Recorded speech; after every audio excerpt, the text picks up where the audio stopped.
Et bonjour à tous, c'est un plaisir de vous voir. L'Institut biblique est officiellement fini pour l'année, mais on va continuer, bien sûr, certaines des leçons. On avait commencé déjà leçon 16 sur le retour de Jésus-Christ la semaine passée. Et pour ceux qui ont l'opportunité de continuer, on va regarder, bien sûr, à le retour de Jésus-Christ et en parler encore plus aujourd'hui.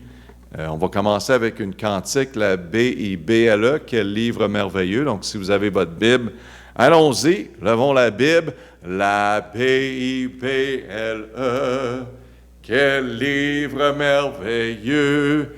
Et j'y tiens ferme, j'y crois toujours. La B-I-B-L-E, la Bible. Ouh! J'ai rien entendu quand on crie la Bible à la fin. Je veux entendre tout le monde. De l'Afrique, du Québec, de partout, allons-y. La B-I-B-L-E, quel livre merveilleux. Et j'y tiens ferme, j'y crois toujours. La B-I-B-L-E, la Bible. Amen. Nous sommes victorieux en Jésus-Christ. Continuez l'étude sur le retour de notre Seigneur Jésus-Christ. C'est un sujet très intéressant avec beaucoup de détails.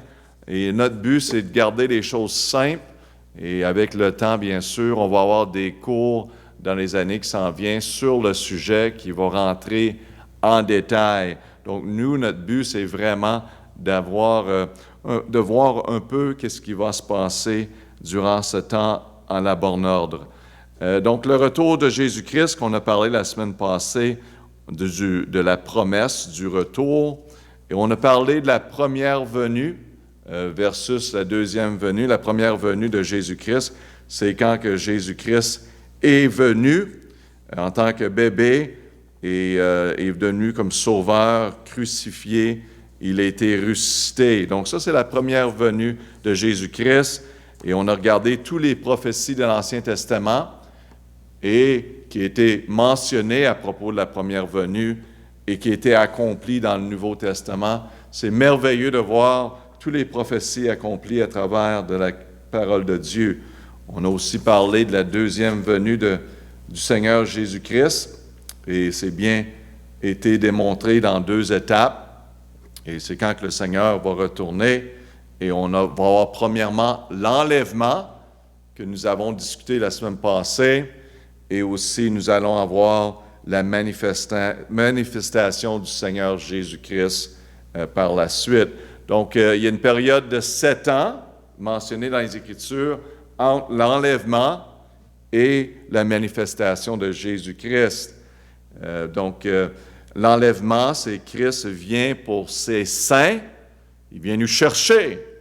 Et on a vu que les morts vont être levés en premier, par la suite, ceux qui sont vivants vont être enlevés. Ils seront avec le Seigneur. Et par la suite, 7 ans plus tard, démontré par les Écritures, Christ vient avec ses saints, il retourne. C'est la manifestation de Jésus-Christ.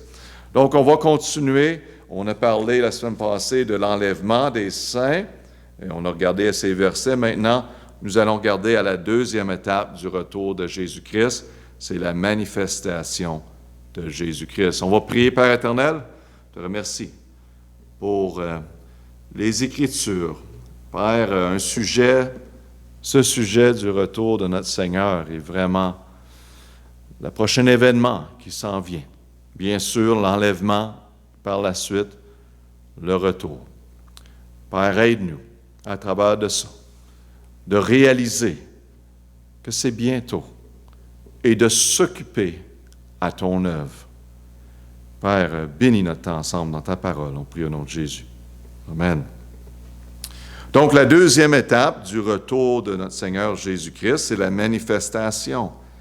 Dans l'Apocalypse 19, 11 à 16, le Seigneur Jésus, ici, est appelé, on va vérifier ensemble, lire Apocalypse 19, 11, « Je vis ensuite le ciel ouvert, et voici un cheval blanc, savez que le cheval blanc ici, c'est personne d'autre que Jésus-Christ lui-même. Et celui qui a monté dessus, ce cheval, s'appela le fidèle et le véritable, qui juge et qui combat avec justice. Ses yeux étant comme une flamme de feu. Il avait sur sa tête plusieurs diadèmes. Il avait un haut nom écrit que personne ne connaît que lui-même. Verset 13. Il était vêtu d'un manteau teint de sang et son nom s'appelle la parole de Dieu. Amen. On parle de Jésus-Christ. Si vous regardez dans Jean 1:1, dans Jean 1:14, on voit que Jésus est la parole. Et ici, on le mentionne, son manteau teint de sang. Quel rappel pour nous, qui est venu pour nous sauver de nos péchés. Verset 14, les armées qui sont dans les ciels, vêtues de fin lin blanc et pur, le suivaient sur des chevaux blancs. Il sortait de sa bouche une épée tranchante pour frapper les nations, car il les gouvernera avec un sceptre de fer, et il foulera le cuivre du vin de colère et l'indignation du Dieu Tout-Puissant. Et sur son manteau et sur sa cuisse, il porterait ce nom écrit, Roi des rois et Seigneur des seigneurs. Wow! Il s'en vient avec autorité, mes amis. Il est venu au début comme sauveur, venu en paix. Maintenant, il s'en vient pour juger. Son retour est pour le jugement. Apocalypse 19, 11 à 16, ici, numéro 1, dans votre étude, on voit, verset 11, qu'il est fidèle et véritable. Son nom, fidèle et véritable. Et numéro 2, verset 13, on voit qu'il est la parole de Dieu. La parole de Dieu. Et numéro 3, on voit qu'il est le roi des rois et seigneur des seigneurs. Selon Apocalypse 19, 14 et Jude 14, 15, le Seigneur Jésus-Christ reviendra avec. Quand il va revenir pour sa manifestation, il va revenir avec qui? Dans Jude 1, 14 et 15. Sur ceux qu'Enoch, le 7e homme depuis Adam, a prophétisé en disant, ici, il donne référence à les derniers temps. Verset 15, le Seigneur est venu avec ses saintes myriades pour exercer un jugement contre tout et convaincre tous les impies de toutes les œuvres d'impitié qu'ils ont commises et toutes les choses injurieuses que les pécheurs impies ont proférées contre lui. Il va venir avec les saints, les croyants. Et bien sûr, dans 19, 14 d'Apocalypse, les armées qui sont dans les ciels, vêtues de lin blanc, les suivaient sur des chevaux, des blancs. Ça va être comme une armée. Ça va venir. Ces saintes myriades pour exercer jugement. Et lettre C, Zacharie 14, 1 à 4. Quand Jésus-Christ reviendra, ses pieds se poseront sur, regardons ensemble, c'est très intéressant ceci. Quand il va revenir, où qu'il va mettre ses pieds? Zacharie 14, 1. Voici un jour vient pour l'Éternel où tes dépouilles seront partagées au milieu d'eux. Donc, ceci est la référence à la manifestation de Jésus-Christ. J'assemblerai toutes les nations à Jérusalem pour lui faire la guerre. Et la ville sera prise, les maisons seront pilées. Les femmes violées, la moitié de la ville, s'en ira en captivité. Mais le reste du peuple ne sera pas retranché de la ville. Et l'Éternel sortira et combattra contre ces nations, comme lorsqu'il combattit au jour de la bataille. Verset 4. de Zacharie 14. Ses pieds se poseront en ce jour-là sur la montagne des Oliviers. Voilà, qui est en face de Jérusalem, à l'Orient, et la montagne des Oliviers se fendra par le milieu, à l'Orient et à l'Occident. Il se fera une très grande vallée, et à la moitié de la montagne se retirera vers l'Aquillon et l'autre moitié vers le midi. Wow! Il y a tellement de choses là-dedans. Mais ici, le point, quand Jésus reviendra, ses pieds se poseront sur la montagne des Oliviers. Et donc, qu'est-ce qui est vraiment unique? C'est quand que Jésus est monté au ciel suite à sa résurrection. Où qu'il est? Il est monté de où? De la montagne d'Olivier. Et là, il retourne sur la même place. Zacharie, ici, ce verset nous donne l'espoir et l'assurance que Jésus reviendra un jour à la même endroit. C'est merveilleux, n'est-ce pas? Et si vous voulez savoir, c'est là qu'il a monté suite à sa résurrection, suite à savoir démontrer à tous les disciples et plusieurs, quand c'était le temps de s'en aller. Vous pouvez regarder dans le livre des Actes 1, 11 à 12, on va le lire ensemble, et leur dire, « Hommes Galilée, Jésus parle, pourquoi venez-vous là regarder au ciel?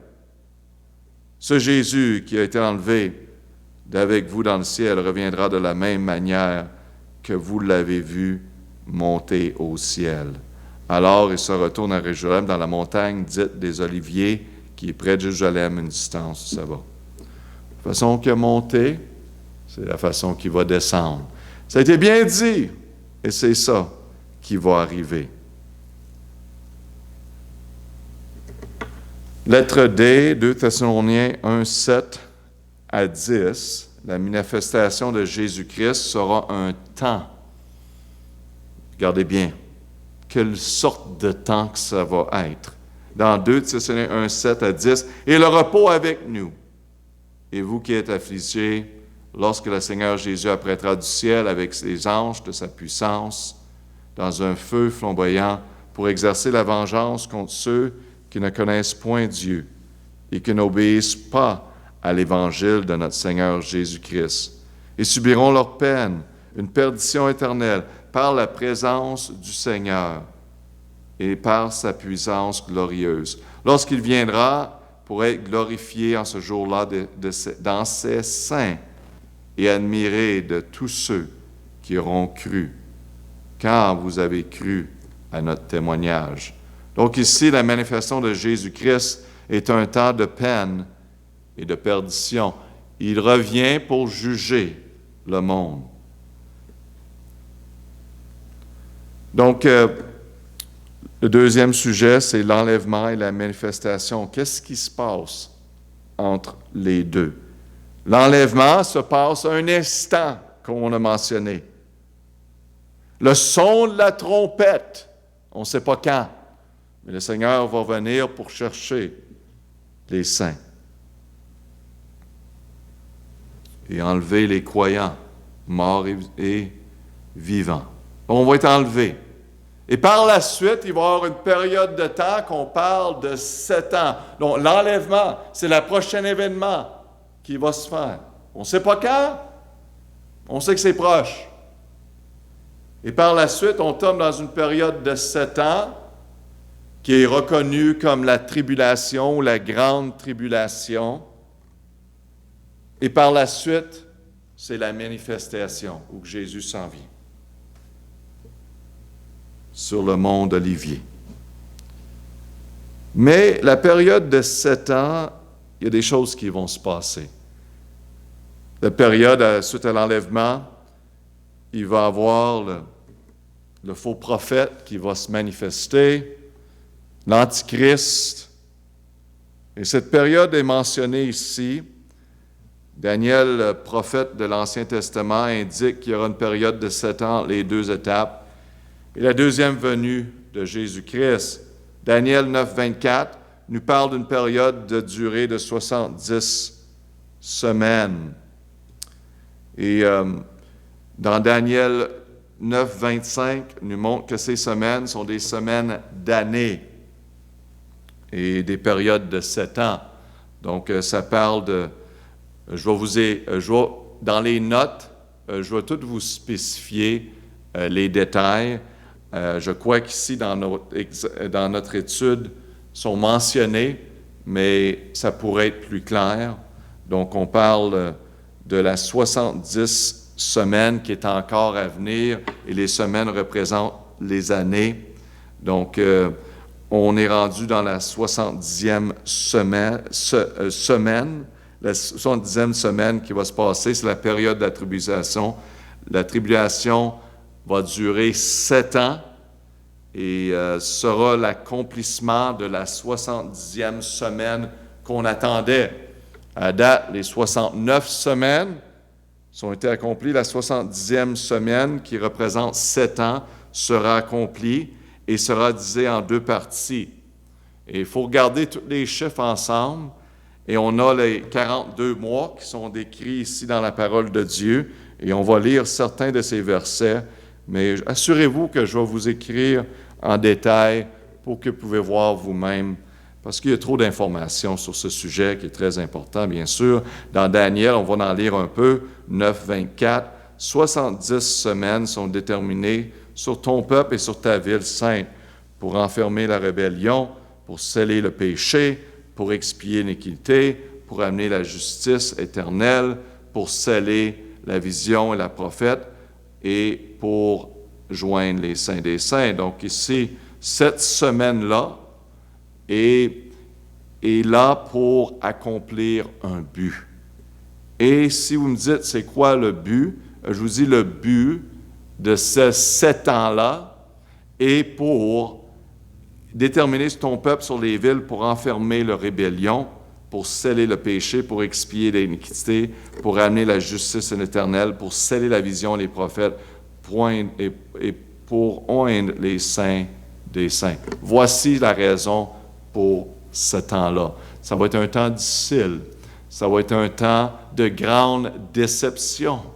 Ça va être un temps d'essayer d'unir le monde ensemble et les apporter ensemble. Puis après ça, pour un certain nombre d'années, on parle de les premiers 3 ans et demi, que ça va être un temps de paix qui va être manifesté.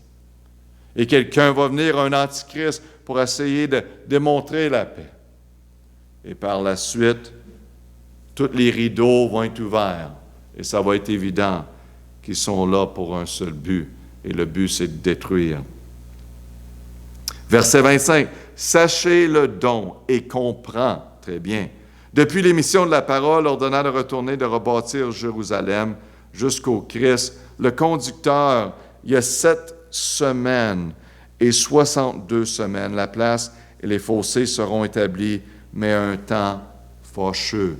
Et après la 62 semaines, le Christ sera retranché et non pour lui. Et le peuple du conducteur qui viendra détruire la ville et sanctuaire, et sa fin sera dans ce débordement. Les désolations sont déterminées jusqu'au terme de sa guerre. Donc à la fin, c'est fini pour lui. Il est là pour détruire et la fin va arriver. Verset 27, « Il confirmera l'alliance avec plusieurs pendant 1 semaine. » Ça parle de la période de 7 ans, cette semaine-là. Et la moitié de la semaine, la moitié de 7 ans, il fera cesser les sacrifices et l'oblation, et sur l'aile de l'abomination viendra le désolateur jusqu'à sa ruine qui a été déterminée, fondue sur le désolé. Donc, c'est ça, il va venir pour cette période de 7 ans, pour s'établir afin que plusieurs le suivent, essayer de contrôler. Il va y avoir une fin après cette période de 7 ans-là, quand que le Seigneur Jésus-Christ va venir. Donc, on va en parler plus en détail. Puis aussi, je vais vous envoyer un fichier que vous pouvez voir les événements et les suivre. Ça va être plus clair avec les versets bibliques pour être capable de suivre cela. Donc, on voit ici, on va lire certains des versets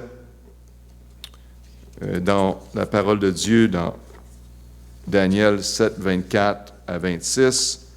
Et un autre s'enlèvera, on parle de l'Antichrist, après eux, qui sera différent des premiers, il abaissera 3 rois.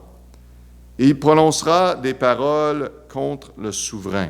Voyez-vous qui va, l'Antichrist, va parler contre le souverain. Il opprimera les saints du souverain. Il pensera à changer les temps et les lois. Et les saints seront livrés en sa main pendant un temps, des temps et la moitié d'un temps. Donc, il y en a qui vont être sauvés parmi Israël. Durant ça, ça parle des 144 000. Bien sûr, ça, c'est des détails. Et son but au début, c'est bien sûr d'apporter la paix avec Israël, faire des alliances, apporter tout le monde ensemble. Et verset 26, puis viendra le jugement.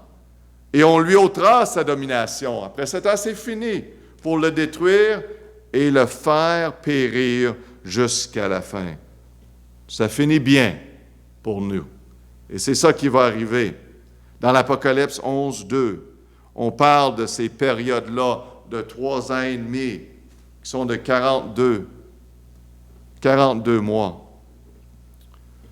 Mais laissons le parvis extérieur du temple et ne le mesure point, car il a été donné aux gentils. Il foulera aux pieds les saintes cités pendant 42 mois, qui représentent 1260 jours, qui représentent 3 ans et demi.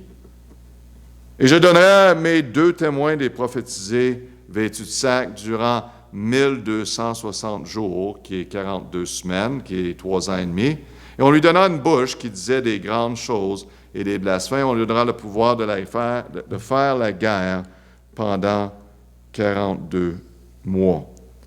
Et les femmes s'enfuient dans un désert où Dieu lui avait préparé un lieu afin qu'il fût nourri pendant 1260 jours. Donc, on parle de la période de la tribulation qui va durer 7 ans, qui est divisée par moitié, 3 ans et demi chaque. Selon la Bible, cette période de 7 ans est appelée la tribulation, qui est divisée en 2 moitiés. Dans la première moitié, l'Antichrist semble être le grand bienfaiteur, protecteur et ami d'Israël, s'en vient en paix, en grande paix et grande déception. Mais au milieu de cette période de 7 ans, il se retournera contre le peuple d'Israël et commencera à la désoler sévèrement. Et c'est pourquoi Jésus a appelé la seconde moitié, la deuxième moitié, la grande tribulation, dont les semblables n'ont jamais existé depuis le commencement du monde et n'existeront plus jamais. En d'autres termes, la seconde moitié de cette 70e semaine de Daniel 9 sera le temps de détresse sans précédent pour le monde. Donc la 70e semaine est à venir et s'en vient, mes amis. La durée de 7 ans. Et il note parfois que ces sujets-là vont prendre leur attention. Oui, ça devrait prendre notre attention. Parce qu'on va rencontrer notre Seigneur bientôt et ça s'en vient. C'est bon de le savoir, les événements, et il ne faut pas se perdre dans ces événements-là, mais c'est de se perdre dans le Seigneur Jésus-Christ et se donner à lui. Et s'engager à son œuvre. Parce qu'on est du bon côté. On est du côté victorieux. Puis si vous avez encore des doutes à propos de votre salut, votre relation avec Jésus-Christ, arrêtez de dire plus tard, arrêtez de dire un jour, car vous ne savez pas le jour qui revient. Le jour qui revient, ça va être trop tard. Donnez-vous à Jésus-Christ, recevez-le comme Seigneur et Sauveur. Oui, Seigneur Jésus, je te veux, je te crois. Je crois que tu es mort pour mes péchés. Et si je crois en toi, tu me pardonnes de mes péchés. Tu me donnes le don de la vie éternelle. Je ne peux pas mériter, mais toi, Seigneur Jésus, tu es bon, tu es parfait. Et le salut se trouve en toi et je reçois ce don de la vie éternelle. Je désire vivre ma vie pour toi. Oh, mes amis, les chrétiens, laissez ces paroles vous encourager de s'engager avec votre Seigneur, de s'engager à l'œuvre, de s'engager à partager sa parole. Car la 70e semaine s'en vient. On va prier. Père éternel, te remercie pour ta parole. Père, c'est une étude qui devrait avoir plus de temps. Et on va rentrer dans ce sujet en détail, bien sûr, dans les cours à venir. Mais aide-nous vraiment à comprendre l'essentiel. Et l'essentiel, c'est qu'on soit prêt pour ce qui est à venir. C'est merveilleux, quelle assurance que nous avons comme chrétiens. Et je prie aujourd'hui que ceux qui sont en doute, que ceux qui ne sont pas certains de leur destinée éternelle, aujourd'hui, qui prennent la décision de recevoir Jésus-Christ comme Sauveur. Il est le Dieu Tout-Puissant. Il est le fidèle et véritable, le Seigneur des Seigneurs et le Roi des Rois. Wow! Merci, Père, pour m'avoir donné l'opportunité de te connaître et d'avoir la vie éternelle en Jésus-Christ. On prie au nom de Jésus que tu bénisses ce temps. Amen. Amen.